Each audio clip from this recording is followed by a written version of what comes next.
কাবা ঘরের একজন কালো ইমাম আছে, নাম ইমাম আল কালবানি। লন্ডনে একটা কনফারেন্সে উনি ইন্টারভিউ দিচ্ছিলেন।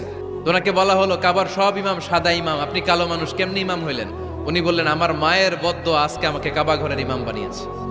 উনি বললেন, আমি ছোট্টবেলা অনেক বদের হাট দিছিলাম, আমার মতো দুষ্ট আমার এলাকায় কোনো ছেলে ছিল না। মানুষের গালাগালি, মারামারি, দুষ্টামি, ভাঙচুর, চেঁচামেচি, চিৎকার, বিশৃঙ্খলা আমার মতো কেউ বেশি করতে পারতো না। কিন্তু আমার মা ছিল অনেক বড় আল্লাহওয়ালা।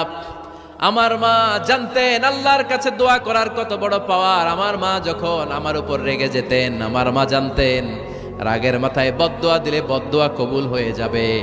এজন্য যখনই আমি বেশি দুষ্টামি শুরু করে দিতাম, আমার মা রেগে আমারে বদদোয়া দিয়ে বলতেন, আল্লাহ তোরে হেদায়েত দেখ, আল্লাহ তোরে কাবা ঘরের ইমাম বানায় দে।